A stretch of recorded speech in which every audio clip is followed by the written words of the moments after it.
Let's begin. The first time Noah Callahan heard the words that would shatter everything. He was folding laundry. Not symbolic laundry. Actual laundry. Warm shirts. Some of hers. Mostly his. The fabric still smelling like the lavender dryer sheets she insisted on buying. The message came in through his laptop. A ping from Messenger. From someone he didn't expect. Don't marry her. That was it. No punctuation. No explanation. The sender? Delaney Carter. Not a friend. Not an enemy. Just a ghost from Haley's college past. She was the kind of woman who made people uncomfortable because she said exactly what others avoided. Noah hadn't spoken more than 10 words to her in 4 years. His chest tightened as he stared at the screen. He could still hear Haley laughing from the shower, humming that same Fleetwood Mac song she always played while shaving her legs. Everything about their life screamed stability. Joint savings account, gym membership, honeymoon itinerary set, matching mugs with Mrs. Callahan etched in cursive. The wedding was in 19 days. Still holding a damp sock in one hand, Noah typed back, "What are you talking about?" A single reply. "Meet me. Riverside Park. 4 p.m. Come alone." She didn't say please. She didn't have to. It was autumn in Portland. The air bit at his skin, and the trees had started to strip themselves bare, casting fiery leaves across the walking trails like warning signs. Delaney was already there when he arrived. Jeans. Hoodie. No makeup. No greeting. Without a word, she held out her phone. The image struck like a hammer. Haley, his fiancée, wearing a glittery bride mode sash, knees draped over a booth, her tongue deep in the mouth of a shirtless guy dressed as a fake firefighter. His hand was up her dress. Her leg was bare. Her eyes were shut in pleasure. The club lights painted her skin red. Delaney didn't flinch. "That was Saturday night," she said, cold and flat. She said it was just tequila and dancing. But she went home with him. We all saw it. Noah's stomach twisted. He couldn't breathe. Couldn't think. He blinked, hoping the image would disappear. But it stayed. Then came a second photo.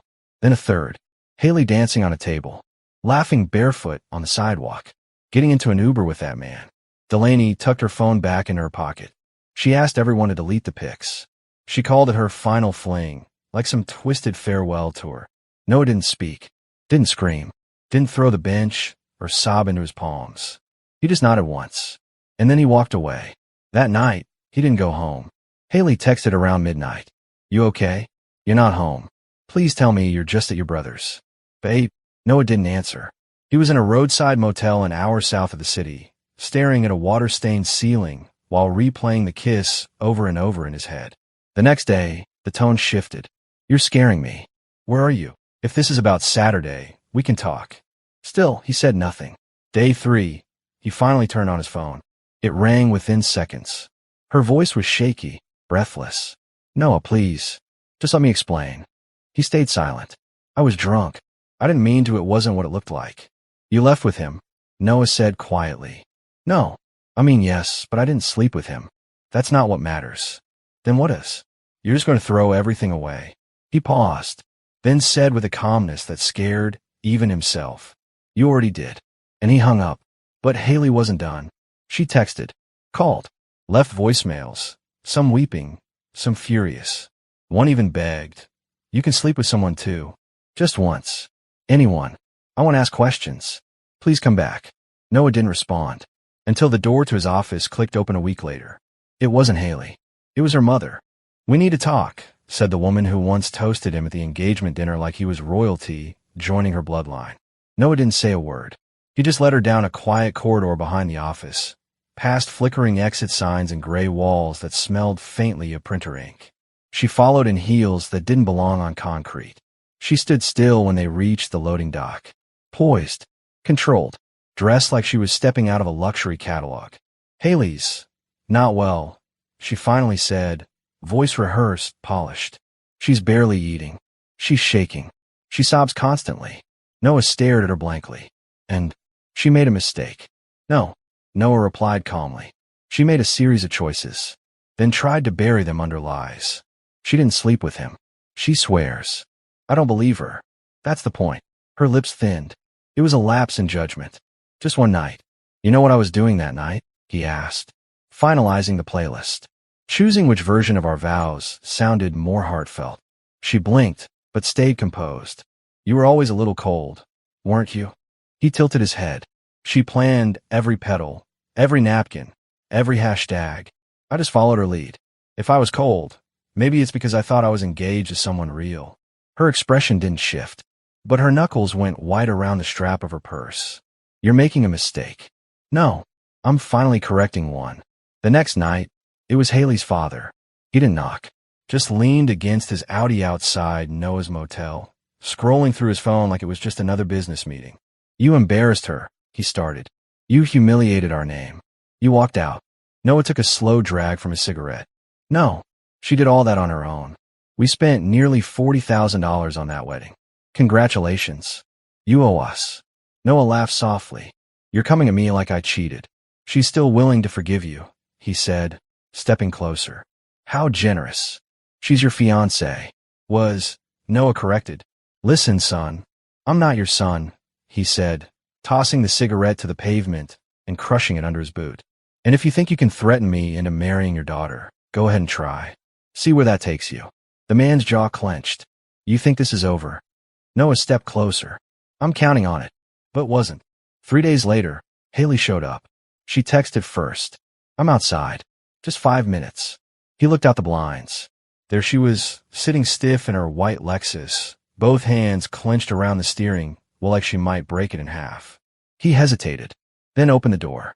Inside the car, Haley looked like a woman trying to hold herself together with eyeliner and bravado.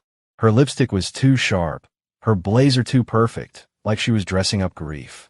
I miss you, she whispered. No, Noah said. You miss control. Her lip trembled. If it'll help, you can sleep with someone. Noah turned. Excuse me. Anyone. Just once. I want to ask questions. He blinked. You think that makes us even? She swallowed. I think it's a peace offering. No, it's pathetic. She flinched. I'm trying. You're bargaining. I love you. No, you love winning. She reached for his hand, but he pulled back. You handed me a hall pass like a coupon. That's not love. That's strategy. Her face hardened. You're heartless. No, I just finally stopped lying to myself. She slapped him. Not hard. Not soft. But enough. I hate you. He smiled bitterly. I believe you. And he walked away. But that wasn't the last time he saw her. It never is with people like Haley. She escalated. Crying voicemails. Emails with subject lines like, please, I'm not okay. Just 1 minute of your time. Then she showed up at his workplace. Again, standing in the parking lot in heels and trench coat, pretending to be composed. Noah didn't even stop walking. Come one step closer, and I'll call the police. You'd really do that to me? I should have done it weeks ago. That night, he went to a lawyer. A quiet office above a dry cleaner. No fuss. Just facts. He laid out every voicemail, every message, every surprise appearance. The lawyer, a wiry man in rolled sleeves, clicked through the evidence slowly. You've got more than enough, he said. She's not dangerous. She's just unraveling. She's unstable, the lawyer replied. And instability makes people unpredictable. You need protection. I don't want to hurt her.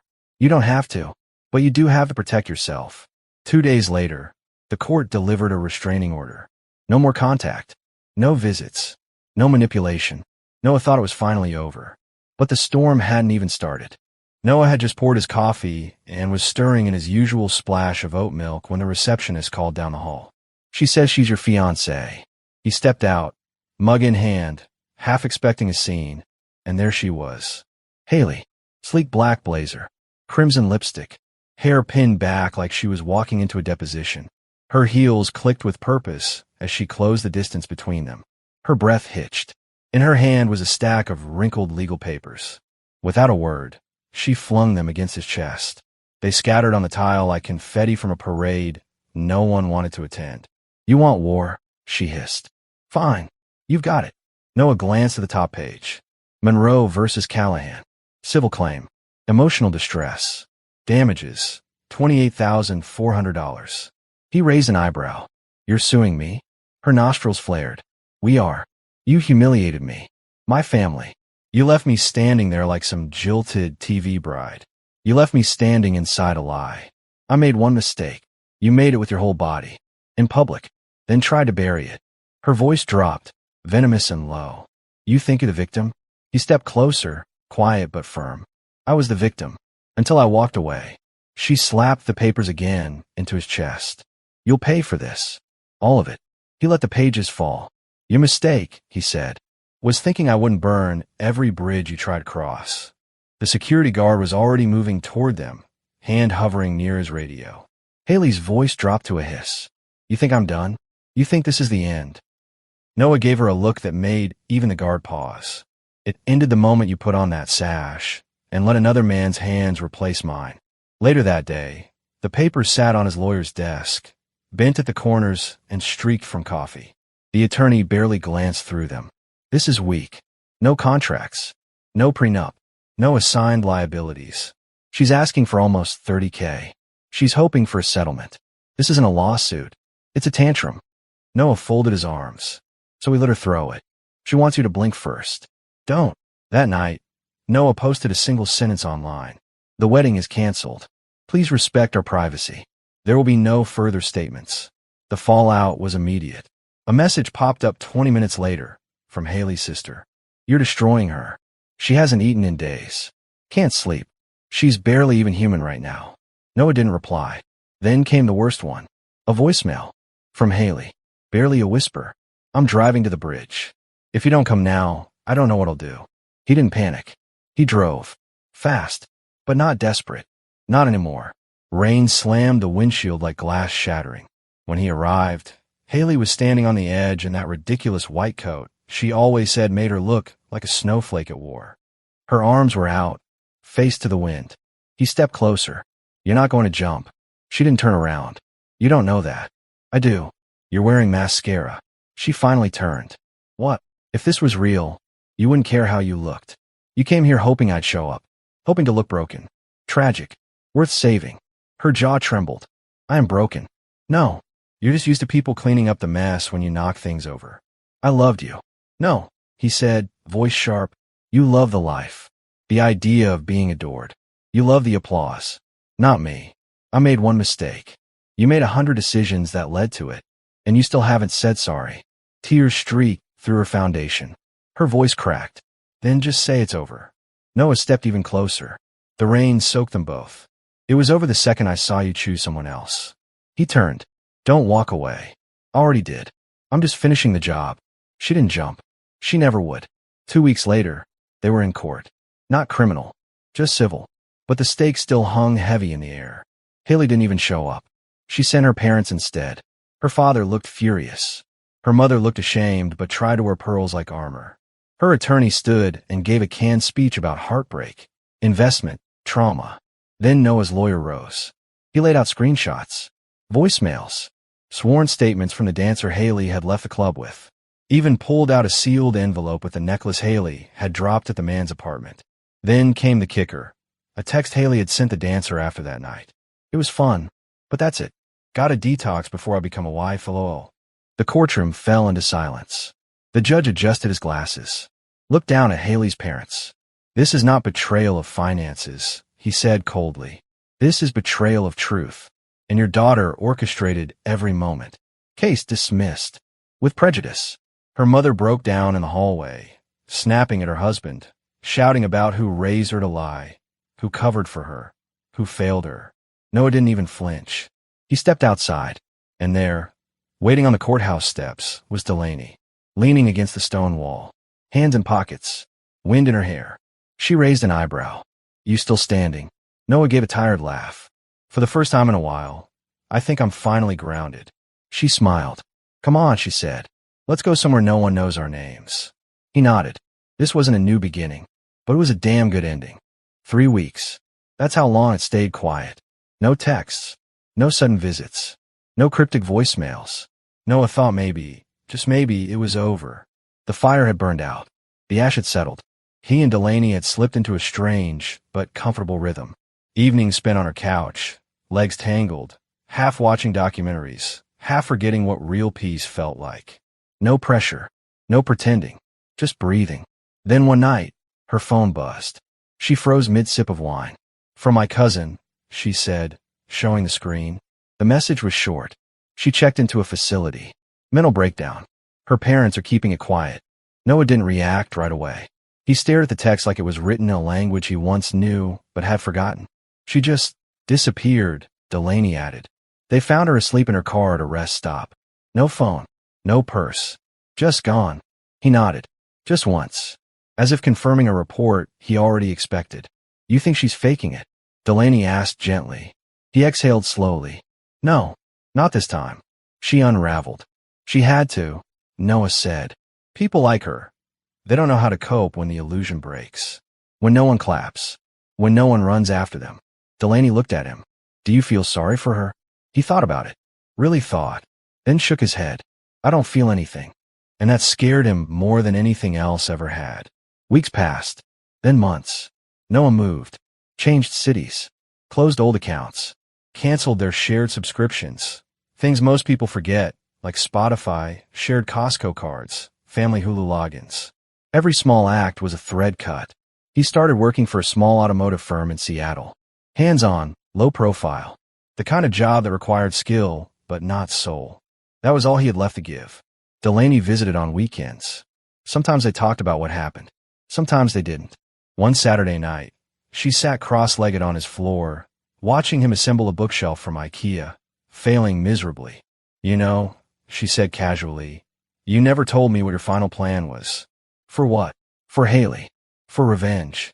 Noah paused, wrench in hand. You think I had one? I think you're too methodical not to. He chuckled. You sound like her father. Seriously. He stood up, stretched, then leaned against the wall. It wasn't a plan. Not in the beginning. It was instinct. Walk away. Hold silence. Let her reveal herself. And she did, Delaney murmured. He nodded. But later, I started keeping everything. Every message. Every voicemail. For court. For closure. For proof. Of what? That I wasn't crazy. Delaney looked at him carefully. You never were. I know that now. Then came the letter. A physical envelope. No return address. Just his name. Handwritten. The kind of handwriting that looked like it was trying too hard not to shake. Inside, a single sheet of paper. Typed. I never meant for it to go this far. I thought I could control the damage. I didn't expect you to stop loving me so cleanly. So permanently. Everyone thinks I'm healing. They don't know that guilt doesn't heal. It mutates. It devours. If you ever think of me, I hope it's not with hate. Just silence. That would be enough. No signature. But he knew the weight of her words. The cadence. The need for control, even in surrender. He folded it carefully, slipped it back into the envelope, then into a drawer, and never opened it again. 6 months after the court case, Delaney asked him something she never had before. Do you think you'll ever love again? They were in bed. The window cracked open. City noise humming, just below a spring breeze. Noah didn't answer immediately. Instead, he rolled onto his back, stared at the ceiling. I don't know what love even means anymore, he admitted. Delaney stayed quiet. But I know this, he continued. I don't want power, or control, or a picture-perfect wedding. I just want stillness, honesty, and someone who doesn't clap when I'm strong, but holds me when I'm not. Delaney turned toward him, resting her head on his chest. That's not love, she said softly. That's peace. He kissed her forehead. Then maybe peace is better. But just when they thought the past had been buried for good, something surfaced.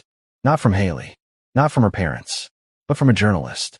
Noah received an email. Subject line, statement request, Monroe versus Callahan, follow-up piece. Apparently, someone in Haley's circle had sold the story. A scorned bride angle. A tragic twist. Noah didn't reply, but Delaney watched his face change as he read it. You okay? She asked. He nodded, then stood, walked to the window, and stared out at the rain tapping against the glass. Let them write whatever they want, he said quietly. The truth doesn't need applause. The article dropped a week later. Noah didn't click it. He didn't have to. His phone buzzed with texts from people he hadn't spoken to in years. Is this you? Wow, I had no idea. You okay, man? He turned it all off. Muted every app. Deleted the browser from his home screen. Walked away from the noise like it was a burning house, and he no longer cared about what was left inside. Delaney read it. Of course she did. She always read what he wouldn't. He's unnamed, she told him. But it's obvious it's about you. They call you the disappearing groom. Haley's framed like a fragile victim of emotional abandonment. Like the wedding collapse broke her. Noah shrugged. Let them. Delaney leaned forward. She didn't even deny the dancer. She just said, we all cope with stress in different ways. Noah chuckled. Creative. They're painting her as misunderstood. A girl who cracked under pressure. Who loved too deeply. Who got blindsided by you leaving. He looked out the window. Let them paint. I'm not her canvas anymore. Later that night, Noah found himself in the garage, fixing the hinge on an old cabinet. His phone was charging in the other room. Music was off. Just the low creak of wood and the soft echo of rain. He thought about how quiet his world had become. Not empty. Not lonely. Just quiet. For the first time in over a year, he didn't feel haunted. Not by memories. Not by guilt. Not by a woman who once made the air around him feel like glass waiting to crack. Just stillness. Weeks passed. Then a month. Then 2. And one morning, Delaney slid a photo across the breakfast table. Haley, sitting alone at a cafe, looking out the window, coffee untouched. Her hair darker now. Her posture different. Smaller. Her phone face down beside her. A friend sent it, Delaney said. Didn't know if you'd want to see. Noah studied the picture. Not out of longing. Not even curiosity. Just observation. The woman in the photo didn't look like the one who'd once danced on tables or whispered bargains in the dark. She looked like someone who'd spent too long trying to outrun a mirror. He slid the photo back. No hate, Delaney asked softly. No, he said, but not pity either. What then? Distance. 1 year after the lawsuit, the wedding date came and went again. Noah and Delaney didn't mark it. They were in a cabin near the coast, reading by a fire, sharing a blanket and a bowl of oversalted popcorn. Somewhere in another world, Haley was probably still writing her own story. One where she was the one who was left behind, not the one who left herself behind first. But Noah had stopped starring in her script. He had his own pages now, and for once, they weren't stained with apologies or erasure. Sometime later, Noah opened his old backup drive. There it was, the engagement folder, the wedding playlist, the vow drafts, the RSVP spreadsheet with names they no longer spoke aloud. He hovered over it, then selected the entire folder.